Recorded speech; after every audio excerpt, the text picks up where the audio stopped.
हाय नमस्ते good morning. आज गोटे फ्रेश ब्लॉग को आपन को स्वागत। आज शुक्रवार थिला, घरे प्राय आम 2 जन अच्छु, तेणु आज मटन टिके खाया को इच्छा है। तेणु मटन वाला को फोन करी 750 देखा से किले दे देछि। देखंतु प्रस्तुति सामग्री सब रखी नहीं, मसला बाटी नहीं, एठी सब काटी नहीं। वर्तमान मटन भी धोईकी थोई देछि। तेल प्रेशर कुकर रे गरम हो गलानी। प्रथम तेल पकई नेली, समस्त गोटा मसला एवं पियाज पकई नाली कर नेली। तापरे गोटा मसला दे कषि नेली।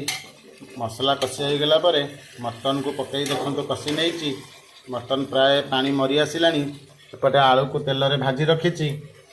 मटन कषि हो आसिले पानी पूरा मरीगले तापरे आलू पकईबा।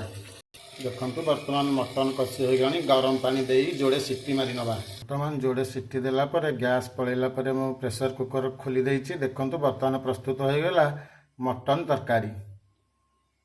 केमती होइछि कमेंट करी जणाइबे। धनिया पत्र गरम मसला भी ऊपर पकई नहीं। रखुछि बाय, देखा पुणी एक नुआ भिडियो रे।